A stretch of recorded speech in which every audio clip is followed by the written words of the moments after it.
ஒரு ஆஃபீஸில் வேலை பார்க்குற ஒருத்தர் ஏதோ தப்பு பண்ணிவிட்டார். உடனே மேல் அதிகாரி அவரை கூப்பிட்டு அனுப்புனார். நீ செஞ்சது தப்புன்னார் கோபமா. இது ஒரு ரகம். சில அதிகாரிகள் இப்படி நீங்கள் செஞ்சது தப்புன்னு சொல்கிறதில்ல, நீங்கள் செஞ்சது சரி அப்படின்னு சொல்கிறதில்ல. எப்படி சொல்லுவாங்கன்னா, நீங்கள் செஞ்சது சரியில்லைன்னு நான் நினைக்கிறேன் அப்படின்னு சொல்லுவாங்களாம். அதாவது சில பேர் நீங்கள் செஞ்சது தப்புங்கிறாங்க, அதையே மாற்றி சொல்கிறாரு இவர், நீங்கள் செஞ்சது சரியில்லைன்னு நினைக்கிறேன். இது ரெண்டும் அர்த்தம் ஒன்று தான், இருந்தாலும் வார்த்தைகள் வித்தியாசம். நிர்வாக திறமை இல்லாத ஒரு அதிகாரி யூ ஆர் ராங் அப்படின்னு சொல்லுவாராம். நிர்வாக திறமை உள்ள அதிகாரியாக இருந்தால் அதையே கொஞ்சம் மாற்றி I think you are not correct அப்படிம்பாராம். இதுதான் வித்தியாசம். இருந்தாலும் வார்த்தைகளை உபயோகப்படுத்துகிற விதத்தை வச்சு தான் வேலை நல்லா நடக்கிறதும் நடக்காததும் இருக்கு. விவரம் தெரிஞ்சவங்க என்ன சொல்கிறாங்க தெரியுமா? Be a leader not a boss அப்படிங்கிறாங்க. ஒரு லீடராக பாஸாக இருக்காதே அப்படிங்கிறாங்க. சரி, அப்படின்னா லீடருக்கும் பாஸுக்கும் வித்தியாசம் உண்டா அப்படின்னு கேட்டால் இருக்குன்னு சொல்கிறாங்க. லீடருங்கிறவர் வேற, பாஸுங்கிறவர் வேற. ஒரு லீடர் எப்படி நடந்துக்குவார், ஒரு பாஸ் எப்படி நடந்துக்குவார், இதை முதல்ல நாம் தெரிஞ்சுக்கணும். அவங்க எப்படி நடந்துக்குவாங்க அப்படிங்கிறதுக்கு சில விவரங்கள் இருக்குது. அதை கேட்டோம்னா நாம் புரிஞ்சுக்கலாம் அதை. அதாவது பாஸுங்கிறவர் விரட்டிக்கிட்டே இருப்பார், லீடருங்கிறவர் ஊக்கப்படுத்திக்கிட்டே இருப்பார். நாளைக்கு சாயந்தரத்துக்குள்ளே அந்த வேலையை செஞ்சு முடிக்கலைன்னா தொலைச்சி விடுவோம் தொலைச்சி அப்படிம்பார் அவர். இவர் எப்படி சொல்லுவார்னா, இது வரைக்கும் நீங்கள் செஞ்சுருக்கிற வேலை ரொம்ப அற்புதம் அப்படிம்பார். பாஸுங்கிறவர் அதிகாரத்தை நம்பி செயல்படுறவர், லீடருங்கிறவர் நல்லெண்ணத்தை நம்பி செயல்படுறவர். நம்மகிட்ட அதிகாரம் இருக்குது, பவர் இருக்குது, அதனால் காரியத்தை சாதிச்சுடலாம் அப்படின்னு நினைக்கிறவர் அவர். மற்றவங்க கிட்ட ஒரு நல்ல அபிப்பிராயத்தை சம்பாதிச்சுக்கிட்டு அது மூலமாக காரியங்களை சாதிக்கிறவர் இவர். பாஸுங்கிறவர் பயத்தை உண்டு பண்ணுவார், லீடருங்கிறவர் அன்பை பரவ செய்வார். அதை செய்யலைன்னா ஆடிட்டில் தகராறாயிடும், இது செய்யலைன்னா இன்க்ரிமெண்ட்டு கட் ஆகிடும், இப்படி ஏதாவது சொல்லி பயமுறுத்திக்கிட்டே இருப்பார் அவர். இவர் அப்படி இல்லை. உடம்பு இப்படி இருக்குது, வீட்டில் எல்லோரும் சௌக்கியமாக இருக்கிறாங்களா, ஆஃபீஸில் எல்லாம் வசதியாக இருக்குதா, நான் ஏதாவது உதவி செய்யணுமா அப்படின்னு அன்புக்கு முக்கியத்துவம் கொடுப்பார். பாஸுங்கிறவர் எதுக்கெடுத்தாலும் நான் சொல்லிகிட்டு இருப்பார், லீடருங்கிறவர் நாமன்னு சொல்லிகிட்டு இருப்பார். பாஸுங்கிறவர் தப்புக்கு காரணம் யாருன்னு பார்ப்பார், லீடருங்கிறவர் தப்பு என்னன்னு பார்ப்பார். இதுதான் ரெண்டு பேருக்கு வித்தியாசம். The boss shows who is wrong, the leader shows what is wrong அப்படின்னு சொல்லுவாங்க. இந்த காரியம் எப்படி செய்யப்பட்டிருக்கு அப்படின்னு தெரிஞ்சுக்கிறவர் பாஸ். இந்த காரியத்தை எப்படி செய்யணும்னு செஞ்சு காட்டுறவர் லீடர். பாஸுங்கிறவர் பணியாளர்களை திட்டுவார், லீடர் மரியாதைக்குரியவராக நடத்துவார், அதுக்குரியவராக அவர் நடந்துக்குவார். செய்கிற வேலையை ஒரு சுமையாக நினைக்க வைக்கிறவர் பாஸ், செய்கிற வேலையை ஒரு சந்தோஷமாக ஆக்குறவர் லீடர். ஒரு முதலாளியாக இருக்கிறவர் அல்லது ஒரு நிர்வாகியாக இருக்கிறவர் இது மாதிரியான நுணுக்கங்களை எல்லாம் தெரிஞ்சு வச்சுக்கிறது நல்லது. ஒரு பாஸ் இருக்கார், அவர் ஒரு நாள் ரொம்ப பெருமையாக தன்னோட ஆஃபீஸை பற்றி பேசிக்கிட்டு இருந்தார். எனக்கு கீழே 200 பேர் வேலை செய்கிறாங்க சார், நான் ஒரு கோடு கிழிச்சா அவங்க அதை தாண்டாத அளவுக்கு நான் நடந்துக்கிறேன் சார் அப்படின்னார் அவர். அது எப்படி முடியுது உங்களால் அப்படின்னு கேட்டோம். நான் கோடே கிழிக்கிறதில்ல சார் அப்படின்னார். அது ஒரு புகைவண்டி நிலையம். அங்கே ஒருத்தர் காலார நடந்து வந்துக்கிட்டு இருந்தார். அவர் தன்னுடைய வீட்டில் உட்காந்து ரொம்ப நேரம் எழுதுவார். எழுதுகிற நேரம் போக மற்ற நேரங்களில் தம்முடைய சொந்த வயல்களில் வேலை பார்ப்பார். அது முடிஞ்சதை என்ன பண்ணுவார்னா, பக்கத்தில் இருக்கிற புகைவண்டி நிலையத்துக்கு போவார். அங்கே கொஞ்சம் நேரம் அப்படியே காலார நடந்து வருவார். இது அவருடைய அன்றாட வழக்கம். அன்னைக்கு அது மாதிரி தான் அவர் நடந்து வந்துக்கிட்டு இருக்கிறார். அந்த சமயத்தில் அங்கே நடைமேடையில் ஒரு அம்மையார் நின்றுட்டு இருக்கிறாங்க. இவரை கண்டதும் கையை தட்டி கூப்பிட்டாங்க, இங்கே கொஞ்சம் வர முடியுமா அப்படின்னாங்க. இவர் போனார். என்னங்கன்னு விசாரித்தார். அந்த அம்மையார் விவரம் சொன்னார். ஐயா, நானும் என்னுடைய வீட்டுக்காரரும் இங்கே வந்தோம், அதுவும் நிற்கிதே அந்த ரயிலில் ஏறி ஊருக்கு போகணும். என்னுடைய வீட்டுக்காரரு அதுவும் அந்த உணவு விடுதிக்கு போயிருக்கார், இன்னும் வரல. அவர் வர்றதுக்குள்ளே ரயில் புறப்பட்டுரும் போல இருக்கு, நீங்கள் ஓடி போய் அவரை அழைச்சிக்கிட்டு வர முடியுமா அப்படின்னு கேட்டாங்க. சரின்னார் இவர். உடனே அந்த அம்மா தன்னுடைய கணவர் எப்படி இருப்பார் அப்படிங்கிற அடையாளங்களை கொஞ்சம் சொல்லி அனுப்புனாங்க. போய் தேடிக்கிட்டு இருக்க வேண்டாமேங்கிறதுக்காக. பார்க்குறதுக்கு இப்படி இருப்பார், இந்த மாதிரி ஆடை அணிஞ்சிருப்பார் அப்படின்னு விவரமாக சொன்னாங்க. அதை அவர் கவனமாக கேட்டுக்கிட்டார். நீங்கள் போய் அழைச்சிட்டு வாங்க, வந்த உடனே உங்களுக்கு உண்டான கூலியையும் கையோடு கொடுத்து விட்றேன் அப்படின்னாங்க அந்த அம்மா. இவர் போனார். அந்த அம்மா சொன்ன அடையாளங்களை வச்சு அவர் வீட்டுக்காரரை கையோடு கூட்டிகிட்டு வந்துட்டார். கொண்டுட்டு வந்து அந்த அம்மா கிட்ட ஒப்படைச்சார். உடனே அவரும் ஏற்கனவே சொன்ன பிரகாரம் அவருக்கான கூலி பணத்தையும் கொடுத்தாங்க. அவரும் எதுவும் மறுப்பு சொல்லாமல் அதை வாங்கிக்கிட்டார். வாங்கிக்கிட்டு திரும்பினார். அந்த சமயத்தில் எதிரில் வந்த ஒருத்தர் அவர் அடையாளம் கண்டுபிடிச்சிக்கிட்டார். அவங்க 2 பேரும் பேசிக்கிறது இவங்க காதில் விழுந்தது. அப்போ தான் இவங்களுக்கு அது புரிஞ்சுது. இவங்ககிட்ட கூலி வாங்கினவர் யாருன்னா அவர் தான் பேரறிஞர் லியோ டால்ஸ்டாய் அப்படிங்கிறது புரிஞ்சுது. அவங்க 2 பேரும் பேசிக்கிறத வச்சு ரஷ்ய நாட்டின் மிகப்பெரிய ஞானி லியோ டால்ஸ்டாய், சோவியத் நாட்டின் ஈடு இணையற்ற இலக்கிய மேதை. இது தெரிஞ்ச உடனே அந்த அம்மா அவர்கிட்ட ஓடினாங்க. ஐயா, உங்களுக்காக நான் கூலி கொடுத்தேன், நான் பெரிய தவறு பண்ணிவிட்டேன் அப்படின்னு சொல்லி வருத்தப்பட்டாங்க. பரவாயில்ல, ஆனால் நீங்கள் எனக்கு கொடுத்த கூலி பணத்தை நான் திருப்பி கொடுக்க மாட்டேன். ஏன் தெரியுமா? அது நான் உழைச்சி பெற்ற தொகை அப்படின்னார். யாருக்குமே அதிக மகிழ்ச்சியை தரக்கூடிய பணம் எதுன்னு கேட்டால் அது அவங்க உழைப்புக்கு ஊதியமாக கிடைக்கிற பணம் தான். நம்ம ஆட்கள் சில பேருக்கு உழைக்காமல் கிடைக்கிற தீய வழியில் வருகிற பணம் கூட மகிழ்ச்சியை கொடுக்கும். ஒரு பெரிய தொழிற்சாலை, அதோட முதலாளி கடுமையான ஒரு கட்டுப்பாடு விதிச்சிருந்தார். அது என்ன கட்டுப்பாடுன்னா, இந்த தொழிற்சாலைக்கு உள்ள யாரும் சிகரெட்டு பிடிக்கக்கூடாது அப்படிங்கிறது தான். ஒரு நாள் இந்த முதலாளி தன்னுடைய தொழிற்சாலையை சுற்றி பார்த்துக்கிட்டு வரார். அப்போ ஒரு இளைஞன் உள்ள சிகரெட்டு பிடிச்சிக்கிட்டு இருந்தான். அதை பார்த்து விடுறார். அவ்வளவுதான், அவருக்கு கோபம் வந்துட்டுது. உடனே உதவியாளரை கூப்பிட்டார். அதோ பாரு, அந்த சிகரெட்டு பிடிச்சிக்கிட்டு இருக்கிறானே, அவன் கணக்கை முடித்து வெளியில் அனுப்பி வச்சிரு அப்படின்னு உத்தரவு போட்டார். அது பிரகாரம் உடனே அவனை அழைச்சிட்டு போய் கணக்கு பார்த்து சம்பள பாக்கி அப்புறம் உதவித்தொகை எல்லாத்தையும் மொத்தமாக கையில் கொடுத்து வெளியில் அனுப்பி வச்சுட்டாங்க. அவன் பணத்தோடு வெளியில் வந்தான். ஏதோ யோசனை பண்ணபடியே நின்றுக்கிட்டு இருந்தான். அவன் என்னப்பா யோசிக்கிற அப்படின்னாரு எதிரில் வந்தவர். இவன் சொன்னான், ஒன்றும் இல்லை, என்னோட நண்பன் ஒருத்தனை பார்க்கறதுக்காக உள்ளே போனேன். பேர் என்னன்னு கேட்டுவிட்டு ஒரு 50,000 ரூபா பணத்தையும் கொடுத்து வெளியில் அனுப்பி வச்சுட்டாங்க. அதுதான் ஏன்னு புரியல, யோசனை பண்ணிகிட்டு இருக்கிறேன் அப்படின்னு நானாக்குவேன். அதனால் நாம் உழைச்சி சம்பாதிக்கிற பணம் தான் உயர்வு, சும்மா வர்ற பணம்லாம் மகிழ்ச்சியை தராது அப்படிங்கிறத புரிஞ்சுக்கணும். அப்பேற்பட்ட ஞானி ரஷ்ய மேதை அவர் பாருங்க, அந்த பணத்தை வாங்கின பணத்தை திருப்பி கொடுக்க மாட்டேன்னு விட்டார். ஏன்னா அது உழைத்து பெற்ற தொகை, அதை நான் கொடுக்க மாட்டேன்னார். அதனால் நமக்கு செல்வம் சேர்க்கறது பெருசு இல்லை, அந்த சேருகிற செல்வம் நமக்கு மகிழ்ச்சியை கொடுக்கணும். அதுக்கு என்ன வழின்னா, நாம் உழைத்து சம்பாதிக்கணும் அப்படிங்கிறத அதிலிருந்து புரிஞ்சிக்க வேண்டியது ரொம்ப அவசியம். அதனால் உழைப்போம் உயர்வோம், இதுதான் வெற்றியின் ரகசியம். ஒரு தடவை கலைவாணர் NS கிருஷ்ணன் பேராசிரியர் கல்கியை சந்தித்து பேசிக்கிட்டு இருந்தாராம். கலைவாணர் கல்கியை பார்த்து, எனக்கு கதை எழுத ஆசையாக இருக்குது, எப்படி எழுதுறதுன்னு கேட்டாராம். கதை எழுதுறதுக்கு 4 மை வேணும்னாராம் கல்கி. அப்படியா, அப்படின்னா என்னென்ன கலர் மை அப்படின்னு கேட்டிருக்காரு கலைவாணர் சிரிச்சுக்கிட்டே. நான் சொன்னது கலர் மை இல்லை, அது வேற மை.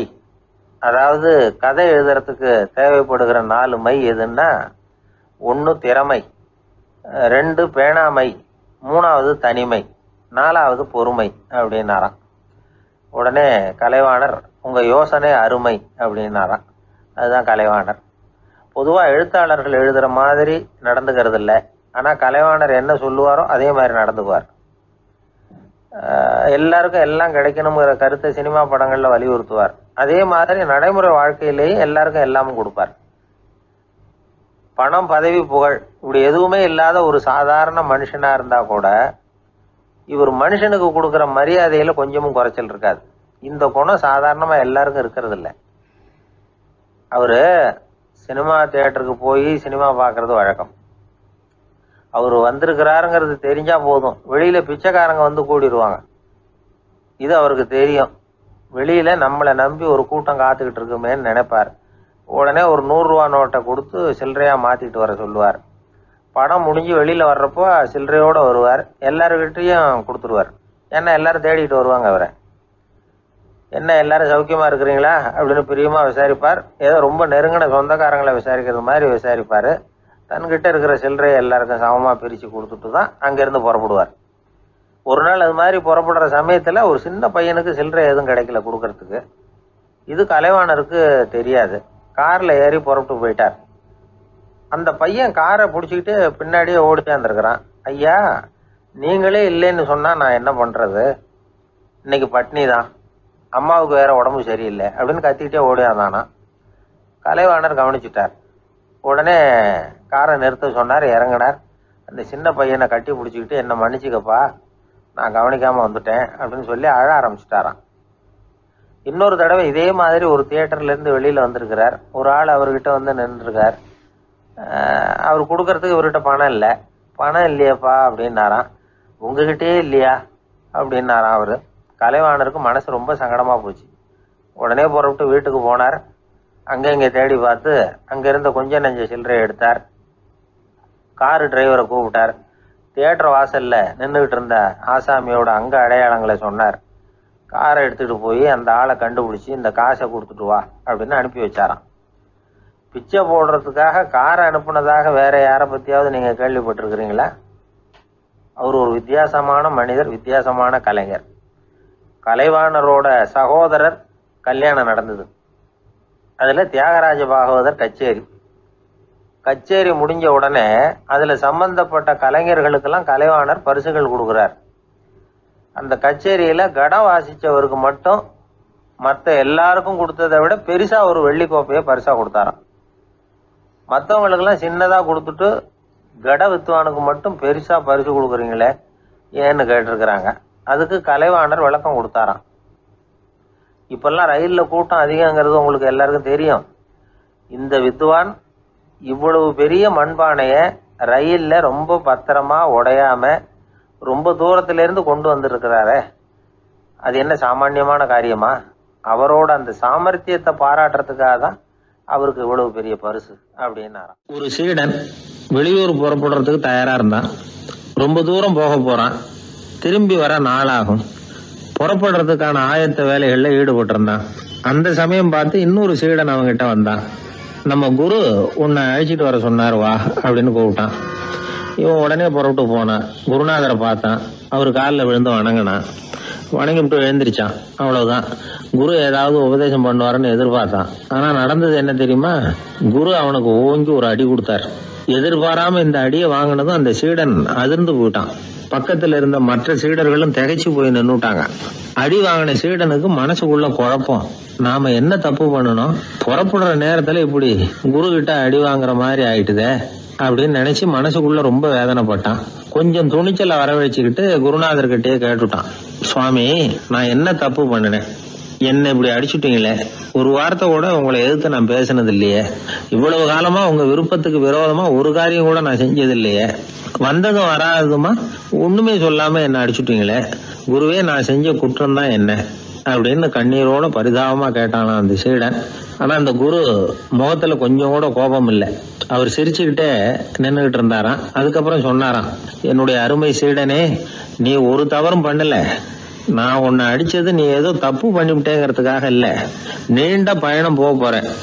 ஞாபகமா ஏதாவது கொடுத்து அனுப்ப வேணாமா? நீ ஞானம் பெற்ற பிறகுதான் திரும்பி வர போறேங்கிறது எனக்கு தெரியும். அதுக்கு பிறகு உன்னை வந்து அடிக்க முடியுமா? அதனால இப்ப கிடைச்சிருக்கிற இந்த வாய்ப்பை பயன்படுத்திக்கிட்டேன். அப்போதைக்கு இப்பவே அடிச்சுட்டேன், அவ்வளவுதான், வேற ஒண்ணும் இல்லை அப்படின்னாராம். குரு சிரிச்சுக்கிட்டே இப்படி சொல்றார். இருந்தாலும் இதுவும் ஒரு உபதேசம் தான். அதிர்ச்சிகளால விழிப்படைய வைக்கிறதும் ஒரு வழிதான். இது ஜென் வழி. பெரும்பாலும் அதிர்ச்சியின் மூலமாகவே ஞான தரிசனத்தை அருள்கிறவர்கள் தான் ஜென் குருமார்கள். நம்ம தியானம் தான் ஜென். இந்தியாவிலிருந்து சீனாவுக்கு போய் கொஞ்சம் பேர் மாறி வளம் பெற்று ஜப்பான்ல ஜென் ஆகி வளர்ந்துருக்குது, அவ்வளவுதான். ஜென்கிறது தியானம். எதை நினைச்சும் தியானிக்கிறது இல்ல, எல்லாத்திலையும் தியானம் இருக்கிறதா சொல்லுது ஜென். பேசுறது, இருக்கிறது, நடக்கிறது, சாப்பிடுறது, சிரிக்கிறது, தூங்குறது, தொழில் செய்யறது அல்லது சும்மா இருக்கிறது எல்லாமே தியானம் தான். ஜென்கிறது ஒரு சுய தரிசனம். தன்னைத்தானே அடையாளம் கண்டுகொள்கிறது தான் அது. இல்லாத எதையும் தேடி கண்டுபிடிக்கிறது இல்லை. சென் மார்க்கத்தை பத்தி ஓஷோ என்ன சொல்றாரு தெரியுமா? காணாமல் போன தன்னுடைய மூக்கு கண்ணாடி தன்னுடைய மூக்கின் மேல் இருப்பதை கண்டுகொள்வது போன்றது சென் அப்படிங்கிறார். நம்மால் இன்னொருத்தர் முகத்தை ரொம்ப நேரமா உத்து பார்த்துக்கிட்டு இருந்தார். என்ன பாக்குறீங்கன்னாரு அவரு. நீங்க போட்டிருக்கீங்களே மூக்கு கண்ணாடி, அதை தான் பாக்குறேன்னாரு இவரு. நீங்க அப்படி பாக்குறதுக்கு விசேஷ காரணம் ஏதாவது உண்டான்னு கேட்டார் இவர். உண்டுன்னார். என்னன்னு கேட்டார். நேத்திக்கு காணாம போன என்னோட மூக்கு கண்ணாடி அது அப்படின்னாராம் இவர். ஒருத்தர் இருந்தான், வாழ்க்கையில மகிழ்ச்சியா இருக்கணும்னு ஆசைப்பட்டான். அதுக்கு என்ன வழின்னு 4 பேருகிட்ட யோசனை கேட்டான். பணம் இருந்தா மகிழ்ச்சி தானா வரும், அதனால பணம் சம்பாதிக்கிற வழியை பாரு, அதுக்கப்புறம் நீ தேடிட்டு இருக்கிற மகிழ்ச்சி உன்னை தேடிட்டு வந்து சேரும்னாங்க.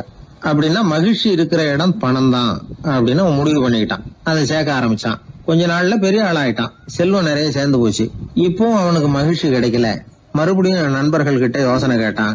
பணம் சேர்த்தா மட்டும் இன்பம் வந்துடாது, அதை செலவு பண்ணு, பணம் மூலமா இன்பத்தை தேடு, கிடைக்கும் அப்படின்னு யோசனை சொன்னாங்க. உடனே அந்த பணத்தை எடுத்துக்கிட்டு ஊர் பூரா சுத்தினான். வெளிநாடுகள்லாம் போனான், சுத்தி பார்த்தான். அப்புறம் அவனுக்கு விருப்பமானதையெல்லாம் வாங்கி சாப்பிட்டு பார்த்தான். மது, போதை பழக்கம், இப்படி எதுலயும் ஈடுபட்டு பார்த்தான். கல்யாணம் பண்ணிக்கிட்டான், குடும்பம் நடத்தினான். எப்படி இருந்தாலும் அவன் எதிர்பார்க்கிற மகிழ்ச்சி அவனுக்கு கிடைக்கல. அதனால மகிழ்ச்சிங்கிறது எங்க இருக்குங்கிற ரகசியத்தை அவனால கண்டுபிடிக்கவே முடியல. கடைசியா ஒரு பெரியவர்கிட்ட யோசனை கேட்டான். அவரு சொன்னார், இல்லறத்திலேயும் உனக்கு மகிழ்ச்சி கிடைக்கலன்னா உனக்கு துறவரத்துலதான் அது கிடைக்கும்னு நினைக்கிறேன். சரி, அதையும் தான் முயற்சி பண்ணி பாப்போமே அப்படின்னு அவன் முடிவு பண்ணிக்கிட்டான். துறவரம்னா சும்மாவா? எல்லாத்துக்கும் அவன் துணிஞ்சுட்டான். வீட்டுல இருந்த நகை, பணம், பவுனு, வைரம், வைடூரியம் எல்லாத்தையும் ஒரு மூட்டையா கட்டி எடுத்துக்கிட்டான். ஒரு யோகியை தேடிட்டு போனான். அவர் காலடியில கொண்டுட்டு போய் வச்சான். அவர் நிமிர்ந்து பார்த்தார். என்ன இதெல்லாம்னார். இதெல்லாம் இனிமே எனக்கு தேவையில்லைன்னா. சரி, அப்படின்னா உனக்கு என்னதான் தேவைன்னார். எனக்கு மகிழ்ச்சி தேவை, மன அமைதி தேவைன்னா. அந்த யோகி தன்னுடைய காலடியில் இருந்த மூட்டையை பிரிச்சு பார்த்தார். உள்ள தங்கம், வைரம், நகை, பணம் எல்லாம் இருக்கு. அவ்வளவுதான். அவசரமா அதை சுருட்டி எடுத்துக்கிட்டார். தலையில வச்சுட்டு ஒரே ஓட்டமா ஓட ஆரம்பிச்சுட்டார். இவனுக்கு அதிர்ச்சியா போட்டுது. அடடா, இந்த ஆளு போலி ஆசாமி போல இருக்க, ஏமாந்துட்டோமே அப்படின்னு நினைச்சான். வருத்தப்பட்டான். அந்த துக்கம் ஆத்திரமா மாறிச்சு. உடனே அந்த யோகியை துரத்த ஆரம்பிச்சான். அவரு ஒரே ஓட்டமா ஓடுறார். சந்து பூந்தெல்லாம் நுழைஞ்சு ஓடுறார். இவனும் விடாம துரத்துறான். கடைசியா அந்த யோகி மூச்சு இறக்க ஒரு இடத்துல வந்து நின்னார். அது எந்த இடம்னா ஒரு புறப்பட்ட இடம். எங்க இருந்து ஓட ஆரம்பிச்சாரோ அங்கேயே வந்து நின்னார். துரத்திட்டு வந்தவனும் ஓடி வந்து நின்னான். இப்ப அந்த யோகி சொன்னார், என்னப்பா பயந்துட்டியா? இந்தா உன்னோட செல்வம், நீயே வச்சுக்கோ அப்படின்னு சொல்லி மூட்டையை திருப்பி கொடுத்தார். கைவிட்டு போன தங்கமும், வைரமும், பணமும் திரும்ப கிடைச்சிட்டுதுங்கிறதுல அவனுக்கு ஏகப்பட்ட மகிழ்ச்சி. இப்போ மறுபடியும் அந்த யோகி சொல்றார், நீ வர்றதுக்கு முன்னாடி கூட இந்த தங்கமும் வைரமும் உங்ககிட்டதான் இருந்தது. ஆனா அப்போ உனக்கு மகிழ்ச்சி இல்ல. இப்போ உங்ககிட்ட இருக்கிறதும் அதே தங்கமும் வைரமும் தான். ஆனா இப்போ உன் மனசுல மகிழ்ச்சி இருக்கு. இதுல இருந்து என்ன தெரியுது?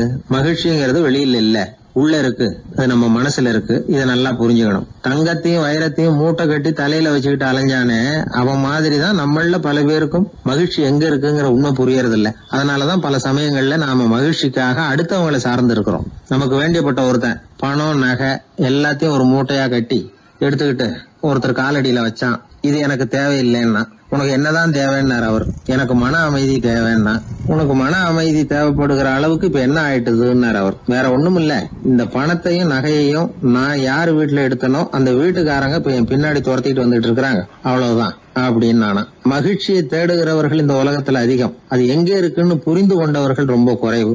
எது உண்மையான மகிழ்ச்சி அப்படிங்கறத புரிஞ்சுக்கிட்டு அதுக்கு தகுந்த மாதிரி நம்முடைய வாழ்க்கையை அமைச்சுக்கணும். ஒரு ஆள் இருந்தார். அவரு தன்னை ஒரு குருன்னு சொல்லிக்கிட்டார். மௌன குரு, வாயே திறக்கிறது இல்லை. அவருக்கு 2 சீடர்கள் உண்டு. இவங்க தான் வர்றவங்க கிட்ட பேசுவாங்க, விளக்கம் கொடுப்பாங்க. ஒரு நாள் இந்த சீடர்கள் 2 பேரும் எங்கேயோ வெளியில் போயிட்டாங்க. அந்த நேரம் பார்த்து ஒருத்தர் அங்கே வந்தார். குரு கிட்ட போனார். குருவே, புத்தர்னா என்னன்னு கேட்டார். குருவுக்கு ஒன்றும் புரியல. அவர் உண்மையான குருவாக இருந்தாவில் புரியும். அவர் திருன்னு முழிக்க ஆரம்பிச்சுட்டார். இந்த நேரம் பார்த்து இந்த சீடர்கள் எங்கேயோ போயிட்டாங்களே, என்ன பண்ணுறது, உதவிக்கு யாராவது கிடைக்க மாட்டாங்களா அப்படின்னு அப்படியே சுற்றி பார்க்குறார். அங்கங்கே பார்க்குறார். வந்தவர் இதை கவனிச்சார். ஏதோ புரிஞ்சுக்கிட்ட ஒரு மாதிரி அடுத்த கேள்வி கேட்டார். தர்மம்னா என்ன சுவாமின்னார். குருவுக்கு ரொம்ப சங்கடமாக போச்சு. நம்ம நிலைமை இப்படி ஆகிட்டுதே, இக்கட்டில் மாட்டிக்கிட்டோமே அப்படின்னு நினச்சபடியே விட்டத்தை பார்த்தார். அப்புறம் குனிஞ்சு தரையை பார்த்தார். அப்படியே உட்காந்துக்கிட்டார். வந்தவர் உடனே அடுத்த கேள்விக்கு போயிட்டார். தியானம்னா என்ன சுவாமின்னார். பாவம் என்ன பண்ணுவார் அந்த குரு, பேசாமல் கண்ணை கெட்டியாக மூடிக்கிட்டார். இது ஏதடா வம்பா போச்சுன்னு. இவர் இப்படி பண்ணா கூட வந்தவர் சளைக்கல. இன்னொரு கேள்வியும் கேட்டார். ஆசீர்வாதம்னா என்ன அப்படின்னார். இவர் பார்த்தார், இப்படியே போனால் இவர் கேள்வி கேட்குறத நிறுத்த மாட்டார் அப்படின்னு நினச்சிக்கிட்டு எனக்கு ஒன்றுமே தெரியாதுங்கிற பாவனையில் 2 கையையும் விரித்து காட்டினார். வந்தவர் முகத்தில் மகிழ்ச்சி, மன நிறைவு, ஏதோ எல்லாம் புரிஞ்சுக்கிட்ட ஒரு மாதிரி அங்கேருந்து புறப்பட்டு போனார். வழியில் அந்த குருவோட சீடர்கள் 2 பேரையும் சந்தித்தார். உங்கள் குருவை தான் பார்த்துட்டு வரேன்னார் இவர். என்ன நடந்ததுன்னு கேட்டாங்க. இவர் விவரமாக சொல்கிறார். உங்கள் குரு எவ்வளவு பெரிய ஞானி தெரியுமா? புத்தர்னா என்னன்னு கேட்டேன். அதுக்கு அவர் அப்படியும் இப்படியும் பார்த்தார். அதுக்கு என்ன அர்த்தம் தெரியுமா? மக்கள் புத்தரை அங்கேயும் இங்கேயும் தேடுறாங்க. உண்மையில் அவர் அங்கேயும் இங்கேயும் தேடி கண்டுபிடிக்க முடியாது அப்படிங்கிறத அவர் செய்கை மூலம் உணர்த்தினார். அதுக்கப்புறம் தர்மம்னா என்னன்னு கேட்டேன். அவர் மேலேயும் கீழையும் பார்த்து தர்மம் சமமானது, அதில் உயர்வு தாழ்வு இல்லைங்கிறத உணர்த்தினார்.